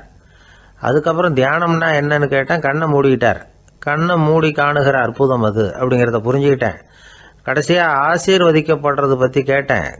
கைகளை நீட்டி உதவுறது தான் அது அப்படிங்கிறத தன்னுடைய இருகை விரித்து உணர்த்தினார். எவ்வளவு பெரிய மகான் அவர் அப்படின்னு சொல்லிவிட்டு அவர் பாட்டு போயிட்டார். சீடர்கள் அதுக்கப்புறம் மெதுவாக குருக்கிட்ட சேர்ந்தாங்க. அவங்கள பார்த்ததும் குருவுக்கு கோபம் வந்துட்டுது. அடே பாவிகளா, எங்கடா போய் தொலைஞ்சிங்க? நான் ஒரு ஆளுகிட்ட மாட்டிக்கிட்டு என்ன பாடுபட்டிருக்கேன்னு தெரியுமான்னார். இது மாதிரி தான் நாம் சாதாரண மனிதர்களின் புற வேடங்களிலேயே மயங்கி போயிடுறோம். அவங்க பேச்சு, செய்கை, பார்வை இதிலெல்லாம் ஏதோ பெரிய தத்துவம் இருக்கிறதாக நினச்சிக்கிறோம். உண்மையிலேயே அந்த தத்துவங்கள் யாருக்கு சொந்தம்? அவங்களுக்கு இல்லை, நமக்கு தான் சொந்தம். நாம் தானே அதை கற்பிச்சுக்கிட்டோம். நம்மை நாம் அடையாளம் கண்டுக்கிறது இல்லை. நாம் யாருங்கிறது நமக்கு புரியறதில்ல. அதுதான் இன்றைக்கி நடக்கிறது. அதனால தான் அடுத்தவங்களை தேடி ஓடிக்கிட்டு இருக்கிறோம். சில வீடுகளில் கூட இது மாதிரி சைகைகள் உண்டு. சில குடும்ப தலைவர்கள் தினமும் காலையில் கண்ணை கெட்டியாக மூடிக்கிட்டு கை 2ஐயும் சுத்தமாக விரித்து வச்சுக்கிட்டே உட்காந்து தியானம் பண்ணுறது வழக்கம். எதுக்காக அப்படி பண்ணுறீங்கன்னு ஒருத்தரை பார்த்து கேட்டேன். இந்த மாதம் வாங்கின சம்பளம் பூரா தீர்ந்து போச்சு, இனிமேல் என் கையில் சுத்தமாக ஒன்றும் இல்லை, புதுசாக எதுவும் செலவு வச்சுடாதே அப்படிங்கிறத அப்படி உள்ளங்கை 2ஐயும் விரித்து காட்டி அவங்களுக்கு உணர்த்துறேன் அப்படின்னார். கணவன் மனைவி அன்பாக இருக்கணும், ஒருத்தர் நல்லா புரிஞ்சுக்கணும், விட்டு கொடுக்குற மனப்பான்மை வேணும். அதுதான் ஒரு நல்ல குடும்பம். இன்றைக்கி பல குடும்பங்களில் அர்த்தமில்லாத சண்டைகள் தான் அதிகம். கிராமப்புறங்களில் வேடிக்கையாக ஒரு கதை சொல்லுவாங்க. ஒரு ஊரில் ஒரு ஆள் இருந்தான், வேலை வெட்டி இல்லாமல் சும்மாவே இருந்தான். அவனுக்கு கல்யாணம் பண்ணி வச்சாங்களாம். மனைவி சேர்ந்தா. சும்மாவே உட்காந்துருக்கிறியே, ஏதாவது சம்பாதிக்கிற வழியை பாரு அப்படின்ட்டு இருக்கா. அதுக்கு தான் யோசனை பண்ணிகிட்டு இருக்கிறேன், ஒரு அருமையான ஐடியா அப்படின்னு. நானா என்ன அது சொல்லு அப்படின்ட்டுருக்கா. அவ ஒரு ஆட்டுக்குட்டி வாங்க போகிறேன்னு இருக்கான். அதை வாங்கி என்ன பண்ண போகிறேன்னா, அந்த குட்டி வளரும், பெருசாகும், அதுக்கப்புறம் அது நிறைய குட்டி போடும் அப்படின்ட்டுருக்கான். சரி, அப்புறம் என்ன, அதையெல்லாம் சந்தையில் கொண்டுட்டு போய் விற்றுவிட்டு அந்த காசுக்கு ஒரு எருவு மாடு வாங்கலாம். சரி, அது எதுக்கு? எருவு மாடு நிறைய பால் கொடுக்கும், அதை கொண்டுகிட்டு போய் பால் பண்ணையில் கொடுப்பேன், அல்லது நானே விற்றுருவேன், கை நிறைய காசு கிடைக்கும். அதுக்கப்புறம் ஒரு பசுமாடு வாங்குவேன், பாலையும் விற்கலாம், நாமளும் காய் போட்டு சாப்பிட்லாம், இப்படிலாம் சொல்லியிருக்கான். அப்போ அந்த பொண்ணு சொல்லிச்சான், அடுத்த தெருவில் இருக்கிற எங்கள் அம்மா வீட்டுக்கும் கொஞ்சம் பால் கொடுத்து அனுப்பலாம் அப்படின்ட்டுருக்கான் அந்த பொண்ணு. இந்த இடத்துல கணவனுக்கு கோவம் வந்துட்டுது. அது எப்படி உங்கள் அம்மா வீட்டுக்கு எதுக்கு கொடுக்கணும், அதெல்லாம் முடியாதுன்றிருக்கான். இந்த இடத்துல சண்டை ஆரம்பமாயிட்டுது. கொஞ்ச நேரத்தில் 2 பேரும் சத்தம் போட ஆரம்பிச்சிட்டாங்க. கடுமையான சண்டை நடக்கிறத பக்கத்து வீட்டுக்காரன் காதில் வாங்கினான். அவன் ஓடியாந்தான். அவனுக்கு தெரியும், வாங்காத மாட்டுக்காக இப்படி சண்டை போட்டுக்கிட்டு இருக்கிறாங்கங்கிறது அவனுக்கு புரியும். அவன் ஓடி சொன்னான், ஏண்டா உன்னோட பசுமாட்டை ஒழுங்காக கட்டி போடக்கூடாதான்ருக்கான். என்னடா சொல்கிறேன்னா, இவன் உன் மாடு என் தோட்டத்தில் மேய்ஞ்சுட்டுது, பயிரெலாம் நாசமாயிட்டுது, 10,000 ரூபா அளவுக்கு சேதம், அதை வாங்கிட்டு போகிறதுக்கு தான் வந்தேன், குடுறா 10,000 நானா. இவன் அரண்டு போயிட்டான். அப்புறம் சொன்னான், டே நான் இன்னும் மாடே வாங்கலையே, அதுக்குள்ளே அது எப்படிடா உன் தோட்டத்தில் மேயும், என்னடா உளறேன்ருக்கான். நீ தாண்டா இப்போ உளறிக்கிட்டு இருக்க, மாடே வாங்கலை, அதுக்குள்ளே எப்படிடா உன்னுடைய மனைவி அவங்க அம்மா வீட்டுக்கு பால் கொடுத்து அனுப்ப முடியும் அப்படின்னு அவன் கேட்டானா. நம்ம ஆளுக்கு இப்போ தான் புத்தி வந்துதான். அர்த்தமே இல்லாத சண்டை போட்டுக்கிட்டு இருக்கிறோம் அப்படிங்கிறத அவன் புரிஞ்சுக்கிட்டானான். இது நம்ம முன்னோர்கள் சொல்லியிருக்கிற ஒரு கதை. சண்டையில் தான் அர்த்தம் இல்லையே தவிர கதையில் அர்த்தம் உண்டு. அதாவது இல்லாத விஷயங்களுக்காக சண்டை போட்டுக்கிட்டு இல்லறத்தை வீணாக்கிக்கிட்டு இருக்கிற மனிதர்கள் இன்றைக்கு நிறைய பேர் இருக்கிறாங்க. ஒருத்தன் தன்னுடைய மனைவியை பற்றி மாமனார்கிட்ட புகார் சொன்னானா, மாமா உங்கள் பொண்ணு அர்த்தமில்லாத சண்டை போடுறா, எதுக்கு எடுத்தாலும் எடுத்து எறிஞ்சு பேசுகிறா அப்படின்ட்டுருக்கான். நீ எப்படி மாப்பிள்ளை அதை சமாளிக்கிற அப்படின்னு கேட்டிருக்காரு அவர். அவள் எடுத்து எறிகிறது என் மேலே படாமல் ஒதுங்கி நின்றுக்கிறேன் அப்படின்னு நானா. இவன் பிரிட்டிஷ் ஆட்சி நடந்துக்கிட்டு இருந்த காலம் 1920களின் கடைசி. அப்போ நடந்த ஒரு உண்மை நிகழ்ச்சி இது. ஒரு கல்யாண மாப்பிள்ளை ரயிலில் இறங்க போகிறார். அவரை வரவேற்க ஒரு ராஜ குடும்பமே காத்துக்கிட்டு இருக்குது. மங்களூர்லேருந்து இறங்குற அந்த மாப்பிள்ளை யார் தெரியுமா? ஒரு நாய். உண்மைதான், அந்த நாய்க்கு தான் கல்யாணம். சுதேசி சமஸ்தானத்து மன்னர்களில் ஒருத்தர் ஜூனாகட் மகாராஜா. அவரோட வளர்ப்பு நாய் ரோஷனாரா. அதுக்கு கல்யாணம் பண்ணி வைக்கணும்னு ஆசைப்பட்டார். மாப்பிள்ளை தேடினார். மங்களூர் மகாராஜாவோட வளர்ப்பு நாய் ஒன்று இருந்தது, பேர் பாபி. இது ரெண்டுக்கும் கல்யாணம் நடத்த முடிவு பண்ணார். திருமணத்துக்கு வேண்டிய எல்லா ஏற்பாடுகளையும் பண்ணுங்க அப்படின்னு உத்தரவு போட்டார். ஆயிரக்கணக்கான அழைப்புதழ்கள், பல சமஸ்தான மன்னர்கள், ஜமீன்தார்கள், பிரிட்டிஷ் அதிகாரிகள், பெரிய பணக்காரங்க, இப்படி நிறைய பேருக்கு அழைப்புதழ்கள் அனுப்பி வச்சாங்க. பத்திரிகையை பார்த்தவங்கெல்லாம் திகைச்சு போயிட்டாங்களாம். இருந்தாலும் என்ன பண்ணுறது, ராஜாவே அழைக்கிறார், போகாமல் இருக்க முடியுமா? அந்த சமயத்தில் நாட்டின் கவர்னர் ஜெனரலாக இருந்தவர் இர்வின் பிரபு, அவருக்கும் ஒரு பத்திரிகை போயிருக்குது. வாங்கி பார்த்ததும் அவருக்கு பயங்கர எரிச்சல். உடனே குப்பை தொட்டியில் போட்டுவிட்டாராம். மாட்சிமை தங்கிய பிரிட்டன் சக்கரவர்த்தியின் பிரதிநிதியான தன்னை கேவலம் ஒரு நாயின் திருமணத்துக்காக அழைக்கிறதா அப்படின்னு அவருக்கு ஆத்திரம். இருந்தாலும் கல்யாணம் பிரமாதமாக நடந்துதான். கல்யாணத்தன்னைக்கு பொண்ணுக்கு ஸ்பெஷல் குளியல், தண்ணீருக்கு பதிலாக வாசனை திரவியங்கள், பன்னீர், குளித்ததுக்கு அப்புறம் அலங்காரம், வைர மாலை, முத்து மாலை, ஏகப்பட்ட அலங்காரம். மாப்பிள்ளையை அழைக்கிறதுக்கு ரயில்வே ஸ்டேஷனில் ராஜ குடும்பமே காத்துக்கிட்டு இருக்குது. அவங்களோட வளர்ப்பு நாய்கள் 250. அத்தனை நாய்களுக்கும் பட்டு துணி போத்தி இருக்குது. முத்து வடங்கள் அணிவிச்சிருக்கிறாங்க. எல்லாம் ராஜ நாய்கள். அதுகளையும் வீதியில் நடக்க விடலையாம். அதுகளை சுமந்துக்கிட்டு போக அலங்கரிக்கப்பட்ட யானைகள் காத்துக்கிட்டு இருக்குதான். மாப்பிள்ளைக்கு வரவேற்பு எப்படி தெரியுமா? அது நடந்து வர்ற பாதை பூரா ரத்தன கம்பளம் விரிச்சிருக்குது. 2 பக்கமும் ராஜாங்க அதிகாரிகள் கைகட்டி நிற்கிறாங்க. அரசு படை வீரர்கள் அணிவகுப்பு மரியாதை செலுத்துகிறாங்க. அந்த நாய் ராஜ மரியாதையோடு நடந்து வருது. நகையெல்லாம் போட்டுக்கிட்டு வருது. திருமண மண்டபத்துக்கு சேருது. அங்கே கல்யாணம் அமோகமாக நடக்குது. இந்த திருமணத்தை முன்னிட்டு அந்த ஜூனாகட் சமஸ்தானத்துக்கு 3 நாள் விடுமுறை வேறு. கல்யாணத்துக்கு வந்திருந்தவங்களுக்கெல்லாம் ஏக தடபுடலாக விருந்து, நாட்டியம் எல்லாம் பிரமாதமாக நடந்து தான். இந்த கல்யாணத்தில் கலந்துக்க வந்திருந்த மற்ற சமஸ்தானத்து மன்னர்கள், தீவான்கள், அரச குடும்பத்தினர், இப்படி அவங்க 700 பேராம். அவங்க போகிறதுக்காக விசேஷ ரயில்கள்லாம் வேற விட்டுருக்காங்க. கல்யாணம் முடிஞ்சதும் அந்த நாய் தம்பதிகளோட பெரிய பெரிய மன்னர்கள்லாம் ஒன்றா உட்காந்து சாப்பிட்டாங்களாம். ஏர் கண்டிஷன் அறையில் அந்த தம்பதிகள் கொஞ்ச காலம் வாழ்ந்துருக்கிறாங்க. கொஞ்ச நாளில் மாப்பிள்ளைக்கு மரியாதை குறைய ஆரம்பிச்சுட்டுது. வெளியில் துரத்தி விட்டாங்களாம். அந்த பெண் நாய் மட்டும் ராஜ போகங்களை அனுபவித்து வந்து தான். இந்த கல்யாணத்தை பார்த்துட்டு தொடர்ந்து மற்ற சமஸ்தானத்து மன்னர்களும் நாய் திருமணங்கள் நடத்த ஆரம்பிச்சுட்டாங்களாம். இது உண்மையில் நடந்திருக்குது. இப்படி அது இருக்கட்டும். இப்போ நம்ம கதைக்கு வருவோம். ஒரு ராஜாவுக்கு ரொம்ப நாள் கழித்து ஒரு குழந்தை பிறந்து தான். அரண்மனை ஜோசியரை கூப்பிட்டுருக்கார் ராஜா. ஜோசியரே, என் மகன் வருங்காலத்தில் சிறந்த வாழ் வீரனாக வரணும்னு ஆசைப்படுறேன். வருவானாங்கிறத கொஞ்சம் பார்த்து சொல்லுங்களேன் அப்படின்னாராம். ஜோசியர் சொன்னார், மன்னா, உங்கள் புள்ள வாழ் வீரனாக வர்றது கஷ்டம். ஆனால் அவரும் உங்களை மாதிரியே நாய்க்குட்டிகள் பேரில் பிரியமாக இருப்பார். அதுகளுக்கு கல்யாணமும் பண்ணி வைப்பார் அப்படின்னாராம். அது எப்படி கண்டுபிடிச்சிங்க அப்படின்னு கேட்டிருக்கார் ராஜா. அரசே, உங்கள் பிள்ளைக்கு வாழ் மேலே உள்ள பிரியத்தை காட்டிலும் நாய் மேலே உள்ள பிரியம் அதிகங்கிறதுக்கான அறிகுறி இப்போவே தெரியுது. நல்லா கவனித்து பாருங்க. அவர் வாழ்னு கத்துறாரு அப்படின்னாரு. கவனித்து பார்த்துட்டு அப்படி எனக்கு காதில் விழலையே அப்படின்னாராம் மன்னர். அதனால தான் சொன்னேன், அவர் கத்துறது வாழ்னு கத்தலை, வள்ளுன்னு கத்திக்கிட்டு இருக்கார். அதனால தான் அப்படி சொன்னேன் அப்படின்னாராம் அரண்மனை ஜோசியர். 21ஆம் வருஷம் செப்டம்பர் மாதம் 22ஆம் தேதி மதுரை மேலமாசி வீதியில் உள்ள ஒரு வீடு. அங்கே அன்னைக்கு நடந்த ஒரு அற்புத நிகழ்ச்சி பின்னாடி உலக மக்களையெல்லாம் ஆச்சரியப்பட வச்சுது. இந்திய வரலாற்றிலேயே அது ஒரு முக்கியமான நிகழ்ச்சி. உலக மக்கள் கவனமெல்லாம் காந்திஜியின் பக்கம் திரும்புறதுக்கு காரணமாக இருந்த நிகழ்ச்சி அது. கதர் துணி பிரச்சாரத்துக்காக காந்திஜி மதுரைக்கு வந்திருந்தார். சென்னை துணி வணிகர் சங்கத்தின் துணைத் தலைவர் ஒருத்தர் இருந்தார், ராம்ஜி கல்யாண் சேட்ஜி. அவருடைய வீடு மதுரை மேலமாசி வீதியில் இருந்தது. அந்த வீட்டில் தான் காந்திஜி தங்கியிருந்தார். அப்போது வயலுக்கு போகிற உழவர்கள்லாம் சின்ன சின்ன துண்டை இடுப்பில் கட்டிக்கிட்டு கலப்பையை தூக்கிக்கிட்டு தெருவில் நடந்து போகிறத கவனித்தார்.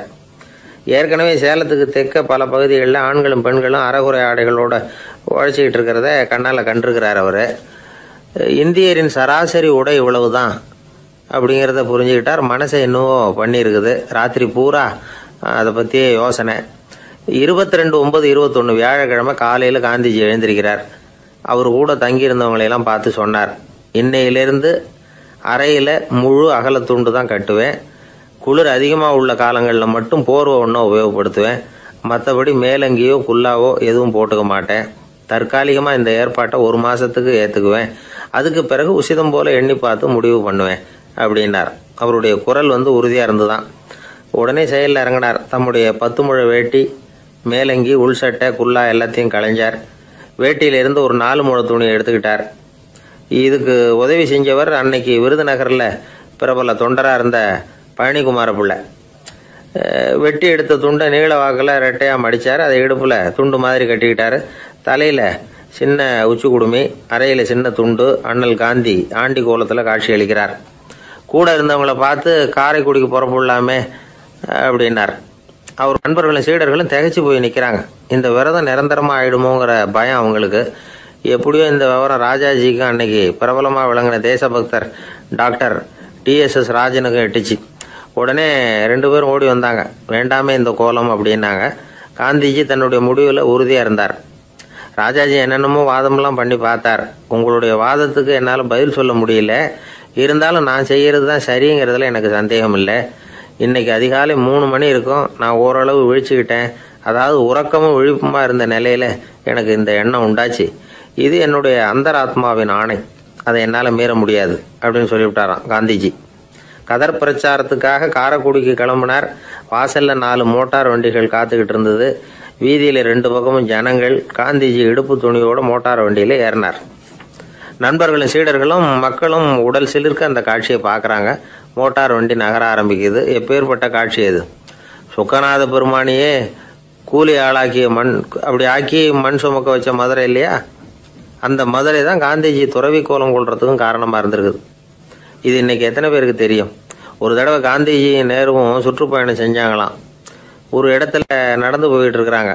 குறுக்க ஒரு வாய்க்கால். நேரு என்ன பண்ணார் தெரியுமா? தன்னுடைய இளமை துடிப்பை காட்டுறதுக்காக கொஞ்சம் தூரம் பின்னாடி போய் அங்கேருந்து வேகமாக ஓடி வந்து அந்த வாய்க்காலை தாண்டினாராம். காந்திஜி அப்படி பண்ணலை. பக்கத்தில் இருந்த பாலம் வழியாக அந்த வாய்க்காலை கடந்து வந்தார். நேரு காந்திஜியை பார்த்து சிரிச்சுக்கிட்டே, என்ன மாதிரி நீங்களும் தாண்டி இருக்கலாமே அப்படின்னாராம்.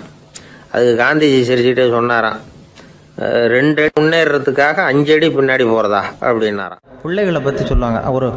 இப்போ ராமர் லட்சுமணர் கதை சொல்லுவாங்க. அதாவது ராமரும் பரதனும் பந்து விளையாடிக்கிட்டு இருந்தாங்களாம். சின்ன வயசில் பந்து விளையாடிக்கிட்டு இருந்தாங்களாம். உடனே ராமர் வந்தாராம். வந்து கோசலை அவங்க அம்மா மடியில், கோசலை மடியில் சோர்ந்து போய் உட்காந்தாராம். சந்தோஷமாக வந்து உட்காந்துருக்காரு.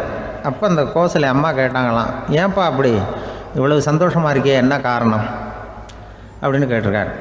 அப்படின்னு அந்த அம்மா கேட்டிருக்கு. ராமன் சொன்னான்னா, என் தம்பியோட நான் பந்து விளையாண்டுக்கிட்டு இருந்தேன். பரதன் அவன் ஜெயிச்சுட்டான், நான் தோத்துட்டேன். என்னை அவன் ஜெயிச்சுட்டான். அவனுடைய வெற்றி எனக்கு சந்தோஷமாக இருக்குது, தம்பியோட வெற்றி, அதனால் நான் சந்தோஷமாக இருக்கேன்னு சொல்லியிருக்கு. அந்த அம்மாவுக்கு ரொம்ப சந்தோஷம், தம்பி ஜெயிக்கிறாங்கிறத பற்றி அண்ணன் சந்தோஷப்படுறானே அப்படின்னு. கொஞ்ச நேரத்தில் பரதன் வந்திருக்கான். அவன் சோர்ந்து போய் கலங்கி போய் அதே அம்மா மடியில் உட்காந்துருக்கான். நீ ஏப்பா, நீ தான் ஜெயிச்சுட்டியாமே, நீ என்னத்துக்கு வருத்தப்பட்டுக்கிட்டு வர அப்படின்னு கேட்டிருக்கேன் அந்த அம்மா. அப்போ பரதன் சொன்னானா, நான் ஜெயிக்கணுங்கிறதுக்காக அண்ணன் விட்டு கொடுத்தாரு, தோத்துட்டாரு, அதனால் எனக்கு வருத்தமாக இருக்குது. உண்மையில் அவர் தான் ஜெயிச்சிருக்க வேண்டியது, எனக்காக விட்டு கொடுத்தாரு அண்ணன், அதனால் நான் வருத்தப்படுறேன்னா. அப்போ அந்த அம்மா சொல்லிச்சான், இப்படி தான் தம்பியினுடைய வெற்றி அண்ணனை சந்தோஷப்படுத்துது, அண்ணனுடைய தோல்வி தம்பியை வருத்தப்பட வைக்குது. இப்படி தான் இருக்கணும், அண்ணன் தம்பின்னா அப்படி தான் குடும்பத்தில் இருக்கணும்னு சொல்லி அந்த அம்மா சொன்னதாக சொல்லுவாங்க ராமாயண கதை. அதே போல் இப்போ இதில் வரும், நபிகள் நாயகத்தினுடைய பேரர்கள் பாத்திமாவனுடைய பிள்ளைகள் 2 பேர், ஹசன் ஹுசைன் 2 பேர் நபிகள் நாயகத்தினுடைய பேரன்மார்கள். அன்னை பாத்திமாவனுடைய குழந்தைகள். ஹசனும் ஹுசைனும் பேசிக்கிறதே இல்லையா கொஞ்ச நாள். இந்த அம்மாவுக்கு அதை பார்க்குறாங்க, ஏதோ அண்ணன் தம்பிக்குள்ளே ஏதோ தகராறு போல் இருக்கு, ஏன் பேசிக்க மாட்டேங்கிறாங்க அப்படின்னு சொல்லி அந்த பிள்ளைகளை கூப்பிட்டு வச்சு அந்த அம்மா புத்தி சொல்லிச்சான். இதை பாருப்பா, நீ அண்ணன் தம்பிக்குள்ளே இது மாதிரி இருக்கக்கூடாது. உங்கள் பாட்டனார் ஒரு புத்திமதி சொல்லியிருக்காரு, உனக்கு தெரியுமா? ஒரு முஸ்லீம் இன்னொரு முஸ்லீமோடு 3 நாட்களுக்கு மேல் பேசாமல் இருந்தால் அது அவனை கொலை செய்வதற்கு ஒப்பாகும் அப்படின்னு நபிகள் நாயகம் சொல்லியிருக்கார். தெரியுமா உனக்குன்னு அந்த அம்மா சொல்லிச்சான். அப்போ அந்த தம்பிக்காரர் சொன்னாராம், ஹுசைன் சொல்லியிருக்கார், அதுவும் எனக்கு தெரியும். அதே தாத்தா பாட்டனார் என்ன சொல்லியிருக்காருன்னா, அந்த 2 பேரில் யார் முதல்ல சலாம் சொல்கிறாங்களோ, யார் முதல்ல முன்னாடி பேசுகிறாங்களோ அவங்களுக்கு சொர்க்கம் கிடைக்கும், இறைவனுடைய ஆசி கிடைக்கும்னு சொல்லியிருக்கிறார். அந்த ஆசி அண்ணனுக்கு கிடைக்கட்டுமேங்கிறதுக்காக நான் பேசாமல் இருக்கிறேன் அப்படின்னா. அந்த ராமனும் பரதனும் எப்படி இருந்தாங்களோ அப்படி தான் ஹசனும் ஹுசைனும் இருந்திருக்கிறார்கள். அந்த பாசம்தான் குடும்பத்தில் வேணும். வாழ்க்கையே வெறுத்து போச்சு சார் அப்படின்னு சொல்லிட்டு வந்தான் ஒருத்தன். ஏன்பா அப்படி சொல்ற அப்படின்னு. நான் இந்த உலகத்துக்கு தேவையே இல்லை சார் அப்படின்னா. இந்த உலகத்துல தேவையில்லாம எதுவுமே இல்லையே என்ன நிமிர்ந்து பார்த்தான். இப்போ உன் உடம்புல இருக்கிற காலை மட்டும் எடுத்துருவோமா, அது உனக்கு தேவையில்லை அப்படின்னு. அது எப்படி, நடக்கிறதுக்கு அது வேணாமான்னா.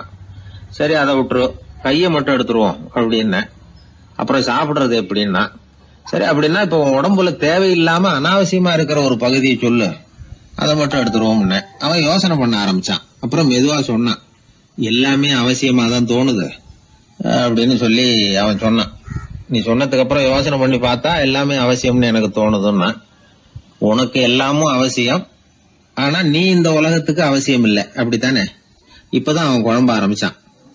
இன்னைக்கு பாருங்க, நிறைய இளைஞர்கள் இப்படிதான் தன்கிட்ட என்ன இருக்குங்கிறது தெரியாமலே தடுமாறிட்டு இருக்கிறாங்க.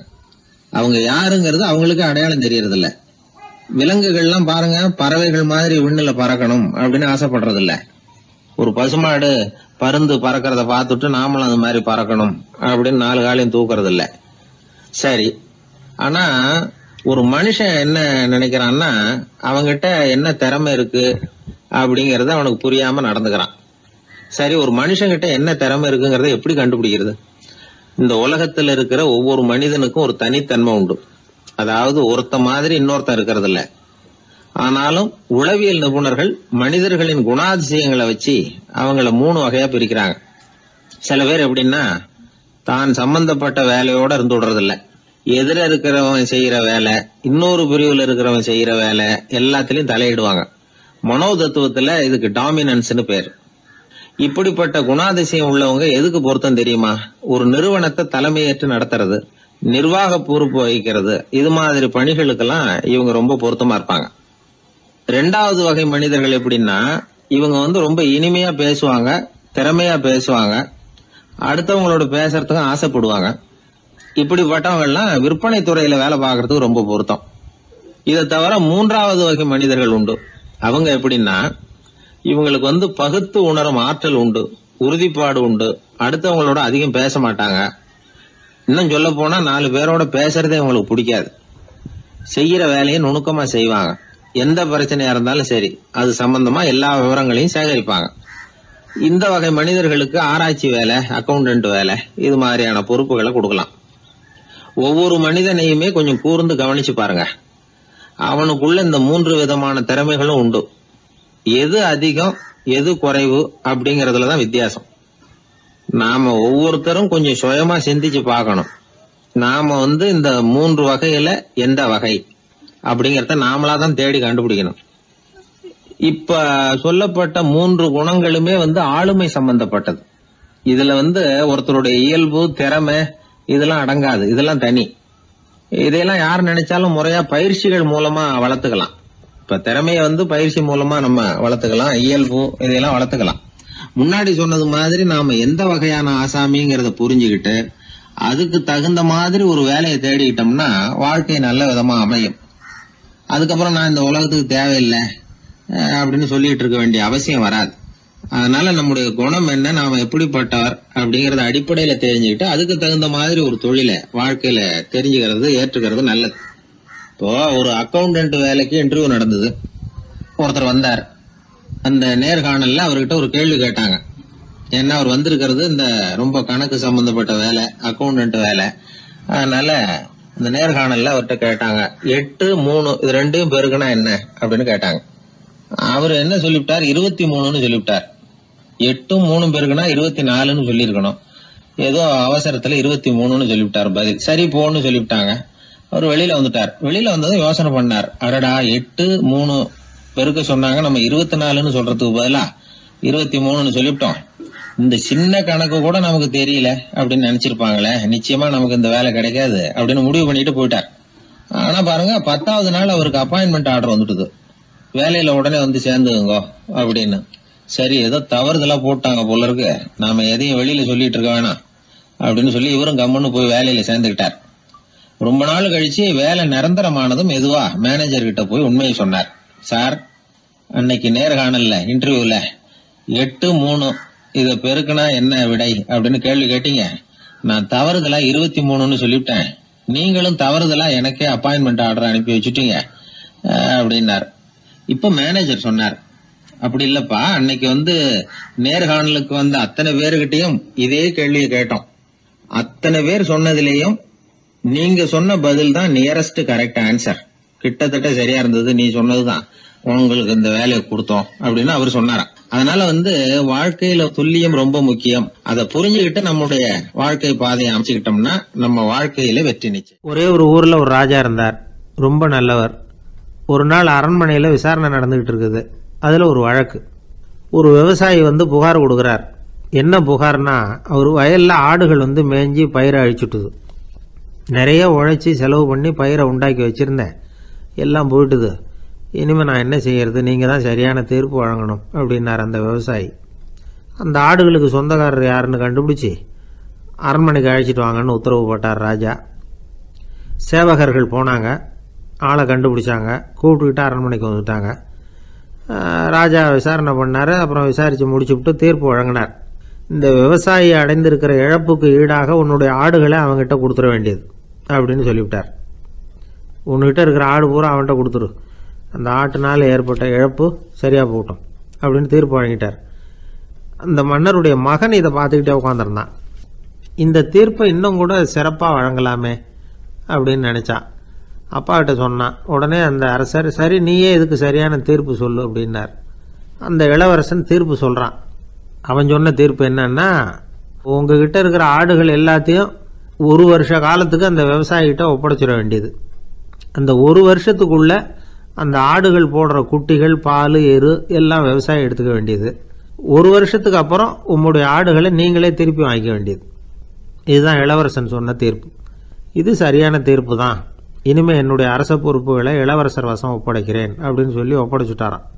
அதாவது தாவூத் நபி, சுலைமான் நபி இவர்களுடைய சரித்திரத்தில் இந்த சம்பவம் காணப்படுறதாக ஒரு நண்பர் சொன்னார்.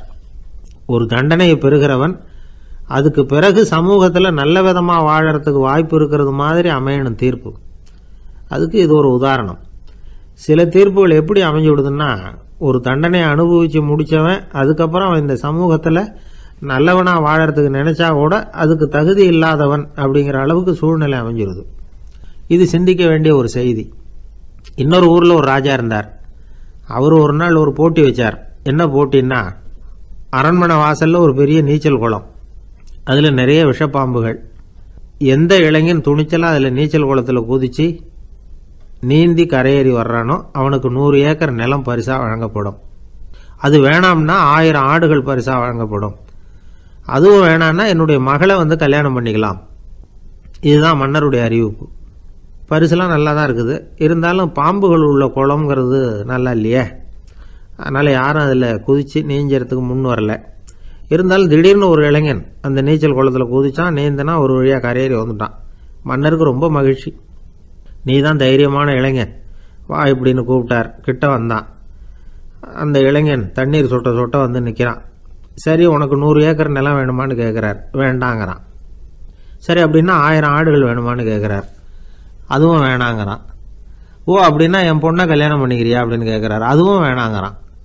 ராஜாவுக்கு ஒன்றும் புரியல. அப்படின்னா உனக்கு என்னதான் வேணும் அப்படிங்கிறார். என்னை பிடிச்சி இந்த குளத்தில் தள்ளி விட்டவன் யாருங்கிறது எனக்கு தெரியணும் அப்படின்னா. வெளிநாட்டுக்கு போகணும்னு ஆசை, ஆனால் அவனுக்கு எந்த மொழியும் தெரியாது. இருந்தாலும் சமாளிச்சுக்கலாம்னு முடிவு பண்ணிட்டு கிளம்பிட்டான். ஏதோ ஒரு தேசத்துக்கு போய் சேர்ந்தான். அங்கே அவனுக்கு யாரையும் தெரியாது. அவங்க என்ன மொழியில் பேசிக்கிறாங்க அப்படிங்கிறது கூட புரியல. என்ன பண்ணுறதுன்னு யோசனை பண்ணிட்டு ஒரு இடத்துல நின்றுக்கிட்டு இருக்கிறான். எதிர ஒரு பெரிய கட்டடம், நிறைய பேர் உள்ளே போயிட்டு இருக்கிறாங்க. இவனும் அவங்க பின்னாடியே உள்ளே போனான்.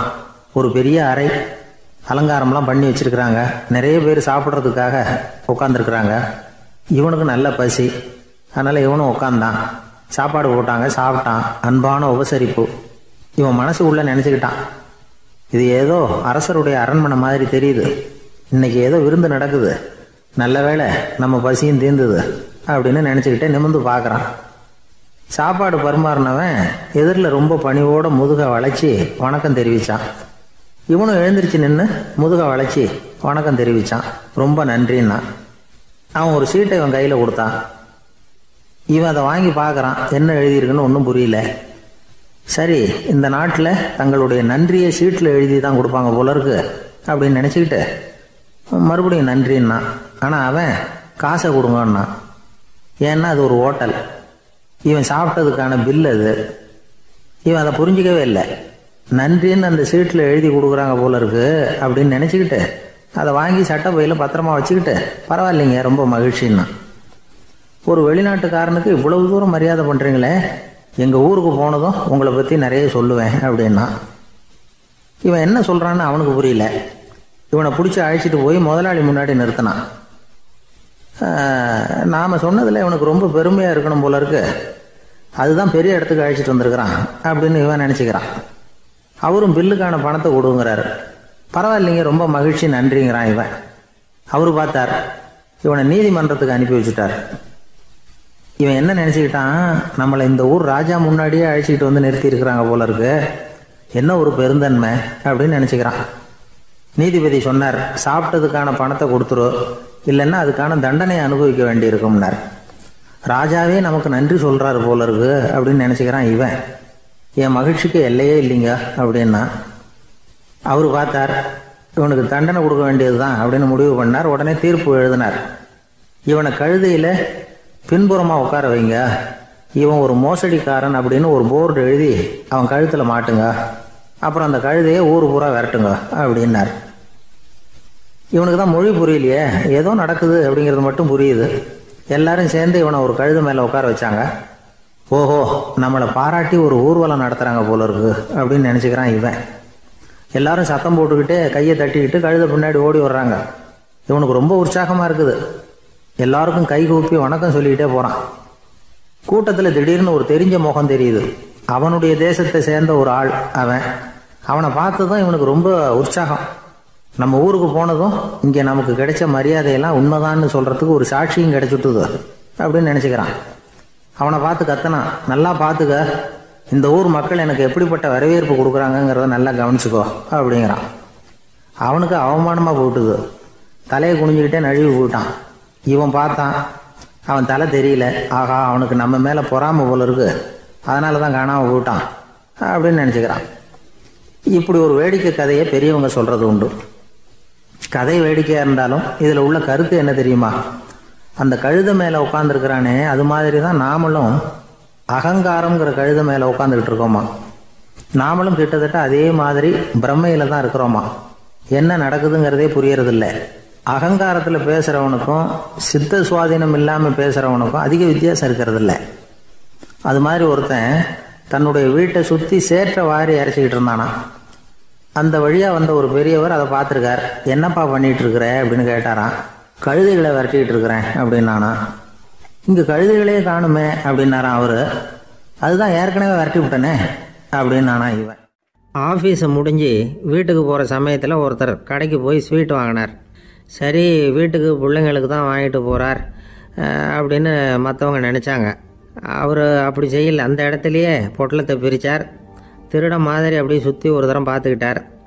யாரும் தெரிஞ்சவங்க இல்லைங்கிறத முடிவு பண்ணிவிட்டு அவசரமாக அதை அப்படியே போட்டு முழுகிவிட்டு கையை தொடச்சிக்கிட்டு நல்ல பிள்ளை மாதிரி நடந்து போக ஆரம்பிச்சிட்டார். அவர் யாருன்னா, அவரோட பிரச்சனை எல்லாருக்கும் தெரியாது, சில பேருக்கு தான் தெரியும். அதாவது அவர் உடம்பில் சர்க்கரை இருக்குதுன்னு டாக்டர் சொல்லிவிட்டாராம். அதனால் வீட்டில் சர்க்கரையே இவர் கண்ணில் காட்டுறதில்ல. அதனால் இவர் யார் கண்ணிலையும் படாமல் இப்படிப்பட்ட வேலைகள்லாம் செய்கிறது வழக்கம். யாருக்கும் தெரியாமல் இப்படி ஸ்வீட்டை வாங்கி சாப்பிட்டுட்டு அவர் பாட்டுக்கு போயிடுறது. இப்படிப்பட்டவங்களுக்கெல்லாம் கொஞ்சம் ஆறுதலான தகவல் இன்றைக்கி. அது என்னென்னா, நாம் சாப்பிட்ற சர்க்கரைக்கும் நம்ம உடம்பில் உள்ள சில கோளாறுகளுக்கும் அப்படி என்ன தான் சம்மந்தம் இருக்குது. இதை பற்றி சமீபத்தில் சில ஆராய்ச்சிகள்லாம் நடந்திருக்குது. ஏன்னா சர்க்கரைன்னாவே விஷம் மாதிரி அதை பார்க்குறவங்களும் சில பேர் உண்டு. சின்ன பிள்ளைங்களுக்கு வயத்தில் பூச்சி உண்டாகிறதுலேருந்து பெரியவங்களுக்கு நீரிழிவு வர்ற வரைக்கும் எல்லாத்துக்கும் சர்க்கரை தான் காரணம்னு சொல்லிகிட்டு இருக்கிறோம்.